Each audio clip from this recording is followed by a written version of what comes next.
Recognized for the 3 minutes. I will do the speaking. Thank you. Gentleman from Chatham, Representative Reives, is recognized to debate the bill. Okay, and what I will say is this, because I know I've got to be quick.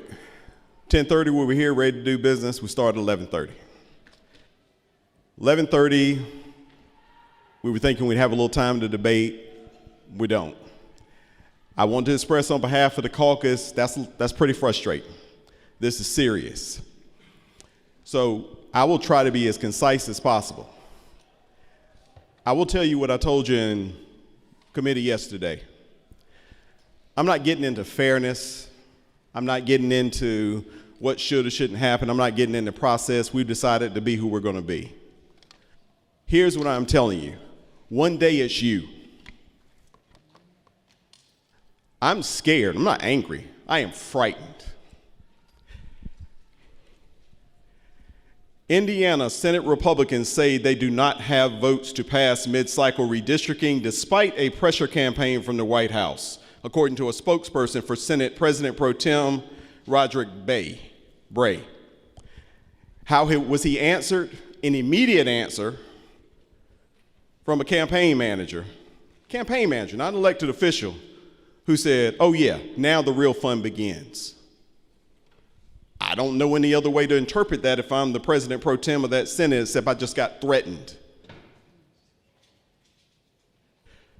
It feels good when you're doing it for somebody that you like.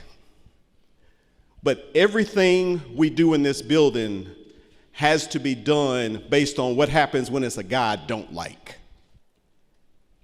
And I'm going to tell you guys a secret. I'm lucky enough to be in the Democratic Party, so I know full well how much people can dislike you, even in your own party. Don Davis is getting drawn out for one simple reason. There may be other reasons, and that's for other people to discuss. You know why Don Davis is going home? Because he had the nerve to say Northeastern North Carolina can't survive with these Medicaid cuts. Northeastern North Carolina cannot survive with these education cuts. I have got to put my constituents first. And you know the sad thing? Don Davis was always called one of the good ones by a lot of people in this chamber. He was a good one. And he's going home. Don Davis busted his behind when he was here to work both sides. He busted his behind to compromise, and he's going home. And I can go ahead and tell you, Roderick Bray can go ahead and count his days. He's getting primaried and he's going home. I said yesterday, John Bolton is under indictment. James Comey is under indictment. And I know that's not a big deal to anybody now because you're like, look, I'm going to stay on the good side. But what happens when it's your district?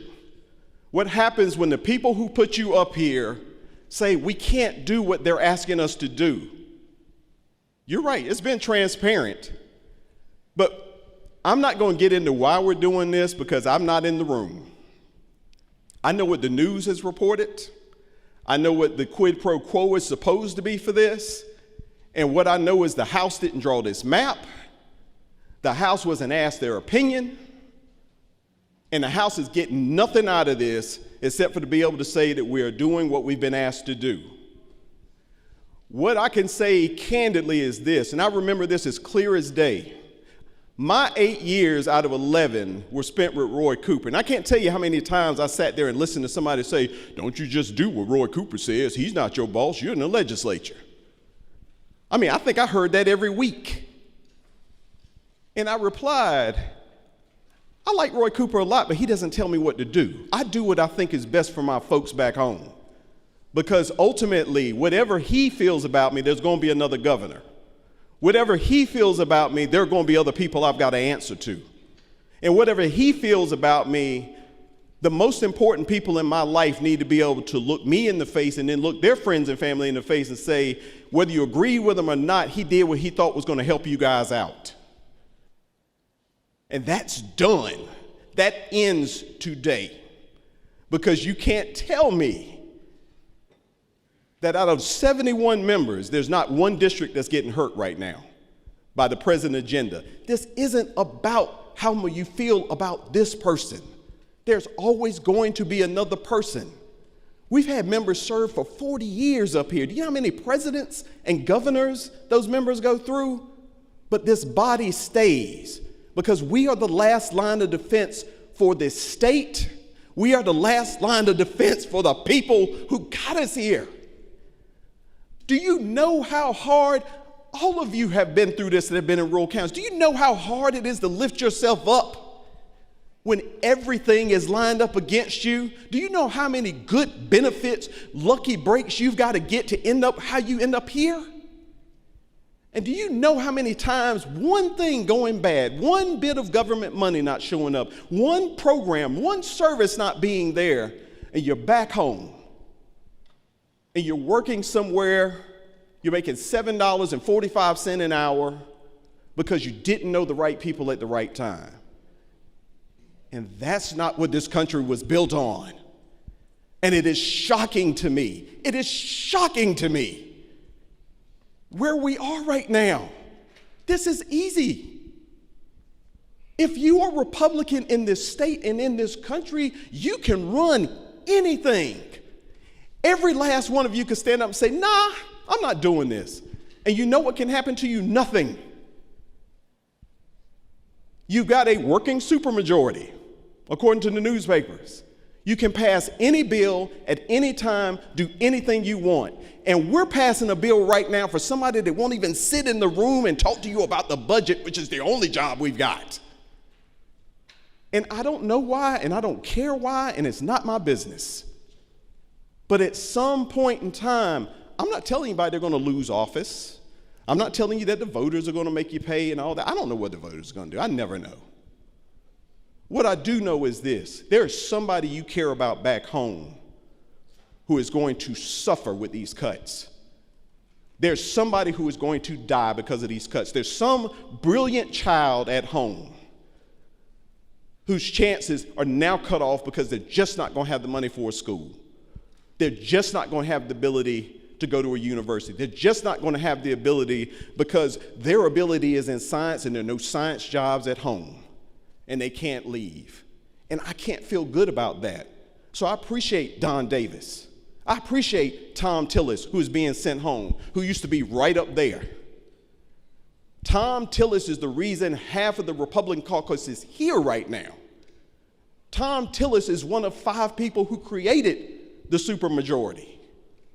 And he's having to go home because he's like, my people can't take this. So this isn't about how you feel about this president. I'm not getting into that. The last president everybody felt like was a great president was George Washington. And even George Washington said, I could stay in this office for the rest of my life, but I'm not, because that's not what's good for this country. We have won the war for independence, and we're going to be better than England. Think about that. We talk about blood, sweat, and tears. He actually bled. He actually sweated. He actually risked execution. And then he had an entire country in his hands. And he said, I am stepping away because it's the right thing to do, because just because I have the power to do something doesn't mean that I should do that. And we're completely the opposite now. We have taken the position that if we got the power to do it, we can do whatever the hell we want now. And Representative Quick made a great point that, this switches and stuff. I don't even care about that anymore. I don't know if this ever switches. I don't know if this ever changes. I don't know if we're going to have elections in 4 years. But what I know is, as long as I'm allowed to serve the people of my district and the state. The gentleman is beyond 8 minutes. I don't think I've ever cut you off, but I would ask you to wrap up your comments. And I understand, and I am expressing a lot of points that would have been made by a lot of people on this side because they're angry and upset. The Senate debated for hours, and I appreciate where you're coming from, Mr. Speaker. It is just, I can't watch it die like this. But it seems like I'm going to have to. But what I would ask is you mark this day. Mark this day, because one day they're coming to you and they're going to ask you to do something that you just can't do.